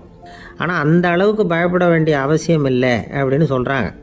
சர்க்கரை வியாதி, இருதய நோய், பித்த நீர்ப்பை நோய், இதெல்லாம் சில நோய்கள்லாம் நாம் சாப்பிட்ற சர்க்கரைக்கும் தொடர்பு இருக்குன்னு நினைக்கிறோம். ஆனால் அப்படி சம்பந்தம் உண்டுங்கிறதுக்கு போதுமான அளவுக்கு ஆதாரம் இல்லை அப்படிங்கிறாங்க ஆராய்ச்சியாளர்கள். ஒரே ஒரு சம்பந்தம் தான் உறுதியாக இருக்குதான். அதுவும் இந்த பல் சிதைவு அப்படின்னு இருக்கு இல்லையா, அந்த சர்க்கரை சாப்பிட்றதுக்கும் இந்த பல் சிதைவுக்கும் சம்பந்தம் இருக்குது அப்படிங்கிறத மட்டும் உறுதியாக சொல்கிறாங்க. சர்க்கரைன்னா நாம் சாப்பிட்ற ஜீனி மட்டும் இல்லை, பழம், காய்கறி, பால், தேன், இப்படி எல்லாத்துலேயும் அது இருக்குது. கேரட்டு கொடுக்குற சத்தில் 88% சர்க்கரை, ஆப்பிள் கொடுக்குற சக்தியில் 95% சர்க்கரை. இது ஜீனி சர்க்கரை, இது ஆப்பிள் சர்க்கரை அப்படிங்கிற வித்தியாசம்லாம் உடம்புக்கு கிடையாது. ரெண்டுமே உடனடியாக சக்தி கொடுக்குது. ஒரு ஸ்பூன் சர்க்கரையில் 16 கலோரி தான் சத்து இருக்குது. அதிகமாக சர்க்கரை சாப்பிட்டா நீரிழிவு வந்துருங்கிறது தப்பான ஒரு அபிப்பிராயம். டயபெட்டிஸுங்கிறது ஒரு மெட்டபாலிக் டிசார்டர், அவ்வளவுதான். அதாவது நாம் சாப்பிட்ற சர்க்கரையை நம்ம உடம்பு திறமையாக உபயோகப்படுத்திக்க முடியல அப்படின்னு அர்த்தம். அதனால தான் அதிகமாக இனிப்பு வேணாம்னு சொல்கிறோம். ஏற்கனவே உடம்பால் முடியாத ஒன்றை மறுபடியும் அது தலையில் சுமத்தி அதிகமாக வேலை வாங்க வேணாமே அப்படிங்கிறதுக்காக தான். ஆகாரத்தில் அதிகமாக சர்க்கரை இருந்தால் அதனால் உடனே சர்க்கரை வியாதி வந்துடும்ங்கிறதுக்கு விஞ்ஞான ரீதியாக போதுமான ஆதாரம் இல்லை. அதனால் எப்போவாவது அதிகமாக ஸ்வீட்டு சாப்பிட்டுட்டா ஐயோ அதிகமாக சாப்பிட்டோமோ என்ன பண்ண போகுது தெரியலையே அப்படின்னு நினச்சி மனசை போட்டு குழப்பிக்க வேண்டியதில்லை. பொதுவாக எதுவுமே அதிகமாக வேண்டாம், எல்லாம் சீராக இருந்தால் போதும். நீரிழிவுங்கிறது புதுசாக வந்துட்ட ஒரு நோய் இல்லை, ரொம்ப காலமாகவே இருக்கிற ஒன்று தான். நம்ம முன்னோர்கள் இதை மதுமேகம் அப்படின்னு சொல்லுவாங்க. அதை கட்டுப்படுத்துறதுக்கு அவங்களே சில வழிமுறையை சொல்லி வச்சுருக்கிறாங்க. அது என்னென்னா வேறு ஒன்றும் இல்லை, இந்த பாவக்காய், முள்ளங்கி, அருகம்புல், அவ்வளவுதான். வெள்ளை முள்ளங்கி இருக்குல்ல, அதை வாரத்துக்கு 3 நாள் சாப்பிட்டுக்கிட்டு வாங்க. நூலுக்கோல் ரொம்ப நல்லது. இல்லைன்னா முள்ளங்கி சாறு 1 ounce சாப்பிட்டுட்டு வரலாம். ரத்தத்தில் சேர்கிற சர்க்கரை அளவை இதெல்லாம் கட்டுப்படுத்துது. சிறுநீரில் காணப்படுகிற சர்க்கரை அளவையும் சமநிலைப்படுத்துது. தினமும் ஆகாரத்தில் கோதுமை, கேழ்வரகு, வெந்தயம், கருவேப்பிலை, சோயாபீன்ஸ் எது கிடைக்குதோ சேர்த்துக்கலாம். இப்படிலாம் செஞ்சுக்கிட்டு வந்தால் அப்புறம் வீட்டுக்கு தெரியாமல் கடையில் போய் நின்றுக்கிட்டு ஸ்வீட் வாங்கி திருட்டுத்தனமாக சாப்பிட வேண்டிய அவசியமே உங்களுக்கு வராது. 2 ஆசாமிகள் கடற்கரையில் உட்காந்து சாவகாசமாக பேசிக்கிட்டு இருந்தாங்களாம். ஒருத்தர் சொன்னார், இன்னொருத்தருக்கு தெரியாமல் ஸ்வீட்டு சாப்பிட்றதே எப்பவும் இடைஞ்சல் தான் சார். நேற்றுக்கு பாருங்கள் அப்படி தான் சாப்பிட்டுக்கிட்டு இருந்தேன், வீட்டுக்காரி கண்ணில் போட்டுவிட்டுது, அதுக்கப்புறம் ஒரே ரகலையாக போச்சு அப்படின்னாரா. எனக்கு கூட அப்படி தான் சார் ஆகிட்டுது, ஒரே ரகலை அப்படின்னாரா இன்னொருத்தர். நீங்கள் சாப்பிட்டதும் உங்கள் வீட்டுக்காரங்க கண்ணில் போட்டுவிட்டுதா சார் அப்படின்னு கேட்டிருக்காரு இவர். அதுக்கு அவர் சொன்னாராம், அப்படி இல்லை சார், கடைக்காரர் கண்ணில் போட்டுவிட்டுதோ, நான் அவருக்கு தெரியாமல் அந்த ஸ்வீட்டை அவர் கடையிலேருந்து எடுத்திருந்தேன் அப்படின்னு விளக்கம் கொடுத்தாராம் இந்த ஆள். ஒரே ஒரு ஊரில் ஒரு பாதிரியார் இருந்தார். ரொம்ப நாள் சந்தோஷமாக வாழ்ந்தார். ஒரு நாள் அவர் மடத்து சமையல் அறையில் பாத்திரங்களை கழுவி துலக்கி சுத்தப்படுத்திக்கிட்டு இருந்தார். அந்த சமயத்தில் ஒரு தேவதூதன் அவர் முன்னாடி நின்னான். இவர் நிமிர்ந்து பார்த்தார். ஆண்டவர் என்னை உங்ககிட்ட அனுப்பியிருக்கிறார், பரலோகத்தில் வாசம் செய்யறதுக்கு உங்களுக்கு நேரம் வந்துட்டுது அப்படின்னு அந்த ஆள். ஆண்டவருக்கு என்னோட ஞாபகம் வந்ததுக்கு நன்றி. ஆனாலும் இப்போ இங்கே நீயே பாரு, எவ்வளவு பாண்டங்கள் பாக்கி இருக்கு, இவ்வளவையும் நான் சுத்தப்படுத்த வேண்டியிருக்கு. நான் நன்றி கெட்டவனாக இருக்க விரும்பலை. இந்த பணியை முடிக்கிற வரைக்கும் என்னுடைய பரலோக வாழ்வை தள்ளி வைக்க முடியுமா, நீ என்ன நினைக்கிற அப்படின்னு கேட்டார். தேவதூதன் தனக்கே உரிய விவேகத்தோட அன்போட பாதிரியாரை பார்த்தான். சரி என்ன செய்யலாம்ங்கிறத அப்புறம் சொல்கிறேன் அப்படின்னு சொல்லிவிட்டு புறப்பட்டு போயிட்டான். ஒரு நாள் அந்த பாதிரியார் தோட்டத்தில் உள்ள களைகளை எல்லாம் ஒரு களை கொத்தியால் கொத்தி களை எடுத்துக்கிட்டு இருக்கிறார். அந்த சமயத்தில் இந்த தேவதூதன் மறுபடியும் அவர் முன்னாடி நிற்கிறான். பாதிரியார் பார்த்தார், இதை பாரு, இந்த தோட்டம் பூராவும் எவ்வளவு களை மண்டி கிடக்கு, பரலோகம் கொஞ்ச காலம் எனக்காக பொறுத்திருக்கலாம்னு நீ நினைக்கிறியா அப்படின்னு கேட்டார். தேவதூதன் சிரிச்சுக்கிட்டே மறுபடியும் மறைஞ்சிட்டான். மறுபடியும் அவர் களை எடுக்கிறது, தானிய களஞ்சியத்துக்கு வர்ணம் பூசுறது, இப்படிப்பட்ட வேலைகளில் ஈடுபட்டிருக்கார். இன்னொரு நாள் ஒரு மருத்துவமனையில் நோயாளிகளை கவனிச்சுக்கிட்டு ரொம்ப தீவிரமாக இருக்கிறார் அந்த பாதிரியார். ஒரு நோயாளியோட தாகத்துக்கு தண்ணீர் கொடுத்துட்டு நிமிர்ந்து பார்க்குறப்போ தேவதூதன் மறுபடியும் அவர் முன்னாடி வந்து நிற்கிறான். இந்த தடவை பாதிரியார் தன்னலமற்றவராக பேரன்பை காட்டக்கூடிய வகையில் தன்னுடைய 2 கைகளையும் உயர்த்தியபடி தேவதூதனின் கவனத்தை வந்து பிணியால் வாடக்கூடிய நோயாளிகளின் பக்கம் திருப்பினாராம். தேவதூதன் ஒன்றும் சொல்லலை, மறைஞ்சிட்டான். அன்னைக்கு சாயந்தரம் பாதிரியார் வந்து மடத்தில் உள்ள தன்னுடைய அறைக்கு போய் இளைப்பாறினார். யோசிச்சு பார்த்தார். தேவதூதனையும் தேவதூதனின் விருப்பத்தையும் பல நாள் தள்ளி போட்டு வந்ததையும் அவர் ரொம்ப நினச்சி பார்த்தார். திடீர்னு தான் வந்து முதுமை அடைகிறதையும் சோர்வு அடைகிறதையும் உணர்ந்தார். ஆண்டவரை நினைச்சார். ஆண்டவரே, உம்முடைய தூதனை மறுபடியும் என்கிட்ட அனுப்புனா நான் சந்திக்கிறதுக்கு ஆவலாக இருக்கேன் அப்படின்னு சொல்கிறப்பவே தேவதூதன் பக்கத்தில் வந்து நின்னான்.